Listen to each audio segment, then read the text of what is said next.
Баршаңызға сәлем. Бүгін біз сіздерге шаш туралы қызықты мәліметтер ұсынбақпыз. Ежелден адамдар әйелдің қаруы шаш екенін жақсы білген. Ертедегі славяндар шаш арқылы жер ана мен күн әке әсер ететін дәріптеген. Шаш арқылы даналық пен Тәңірдің қалауын сезінуге болатынын еске сақтаған. Шаш тәндегі күш-қуатты сақтаушы құрал. Ұзын бұрым көрік пен күш. Әйел үшін ұзын шаш тек көрікті болудың амалы ғана емес. Шаш әйелдің ішкі күш-қуатының деңгейін көрсететін өлшеуіш. Ведаларда шаш жағымды энергияны жинақтайтыны айтылған. Шашы ұзын әйел салмақты, сабырлы болады екен. Ертедегі әйелдер шашты ұзын етіп өсірген, бұрым қылып өріп қоятын болған. Әйел үшін бұрым аккумулятор сияқты рөл ойнаған. Шаш ұзын болған сайын, оның иесі ақылды, көреген, күш-қуаты көп болған. Оның адамгершілігі мол, мейірім мен нәзіктігі басым болып тұрған. Славян арий ведаларында шашты кеспе, денсаулық пен даналықтан айырыласың деген сөз бар. Сондықтан славяндар шаш кеспеген, тек көз тиген адамдар ғана шашын кескен. Жаман аурудан, жаман энергетикадан құтылу үшін, күнәсін жуып шаю үшін солай жасаған. Егер тағдырдың қиындығына төтеп берсеңіз, шашыңызды қиып, жаңа өмір бастауға болады деп түсінген. Жайылған шаштың қандай зияны бар? Баяғы заманда әрбір жерде шашты жаулықпен жауып жүру дағдысы болған.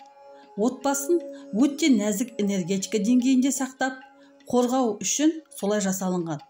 Қайғы қасіретпен жаманшылықты солай қуған. Себебі оның бәрі шаштың ұшына жабысып, үйге кіруі мүмкін деген ырым болған. Жайылған шаш күш-қуатты бекер ысырап ету болып саналатын. Және де жыныстық қатынасқа ашық шақыру деп қабылданатын. Әрбір әйел өзінің рухани құмырасының толысуын шашына күтім жасай жүріп, бақылап отырған. Шашын тек күйеуінің алдында ғана жайған. Бұрымды шешудің көзі ерекше маңызды болыпты. Өрілген шашты шешу өте күрделі жұмыс болған. Оған асықпай, мұқият қараған. Шашын шешкен қыз жинақталған энергияны босатып жатыр деп есептелген. Шашыңызды өзіңіз өріп үйреніңіз. Сонда шаш тез өседі. Шаш иесі сұлу бола түседі. Егер маңызды жиналыс кездесу бар болса, шашыңызды өріп барыңыз. Сонда жолыңыз болады. Шашты қандай жағдайда кесуге болады? Бауыржан Момышұлы айтты деген бір сөз бар. Өткен замандағы күнәһар әйелге берілетін ауыр жаза бұрым шашын көпшілік алдында кесу болған. Қазіргі кездегі қазақ әйелдері мен қыздары өз-өздерінің өлім жазасына кесіп келеді. Расымен, халықтың қылмыстық заңында шаш туралы бірнеше бап болған. Тентектер әйелдің шашын кессе, ол дене мүшесін кескенмен бірде жазаланады. Үлкен айып төлейді. Демек, әйелдерге тән шаш бағасы мен құнын халқымыз ерте білген.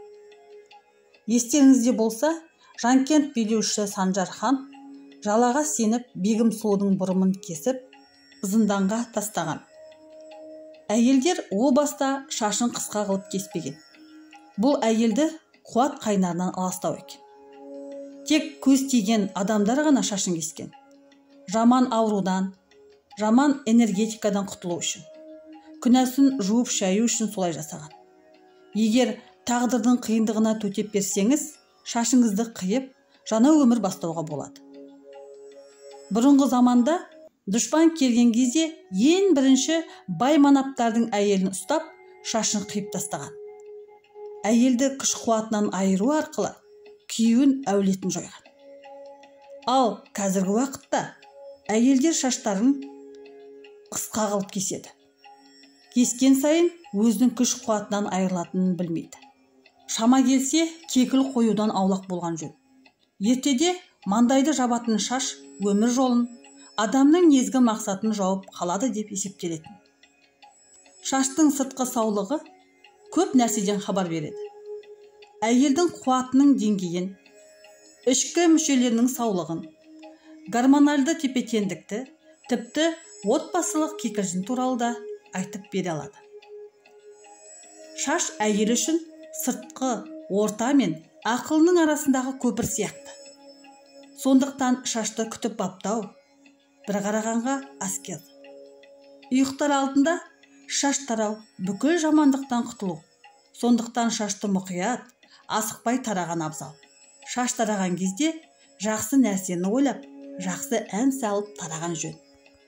Шашты неғұрлым жиі жуып тұрған пайдалы. Олар тек кір болып қалмайды. Шашқа реніш, өкпе, жаман әңгіменің бәрі жабысады. Біреуге ренжісеңіз, күш қуатыңыз азайып қалса, шашыңызды жуыңыз. Бірден жеңілдеп, көңілденіп қаласыз. Егер әйел шашын дұрыс күтіп баптаса, қажетті ұзындыққа дейін өсірсе, ол орасан зор күш қуатқа ие болады. Мұндай әйелдердің түйсігі қатты дамиды. Үйінде береке, бірлік орнайды. Ертеде әйелдер тарақты аса мұқият таңдаған. Тарақтың көмегімен кез келген жамандықты тарап тастауға болатынын, тәнмен демалып қалатынын білген. Демалу әйел үшін нәзіктікті жинаудың алға шарты екен. Сыртқы сұлулықтың 80% шашта. Әйелдің шашы ерлер үшін магнит. Әйел шашын ескеген ер мас адамның кейпіне түсетінін ғалымдар дәлелдеген екен. Қазақ екі жағдайда ғана шаш жайған. Әрине ол жағдайдың бетін аулақ етсін. Бірі елді жау шауып, ел иесіз қалғанда, ал екіншісі күйеуі мезгілсіз қазаға ұшырағанда әйелдер шашын жайып жоқтаған екен. Қазақ қыздарына шашынды жайма деген тыйым сөз төркіні осындайда шыққан. Ал қазіргі таңда сол жесір үлгісі сән болғаны ма? Шашын жайып жүрген қыздарымыздан гөрі шашын жинап жүрген қыздарымыз биязы, әдемі көрінбей ме? Аяулы қыздар, шашбау тақпасақ та шашымызды жинап, қазақ қызы деген қадірлі атты өшірмей жинақы жүрейік.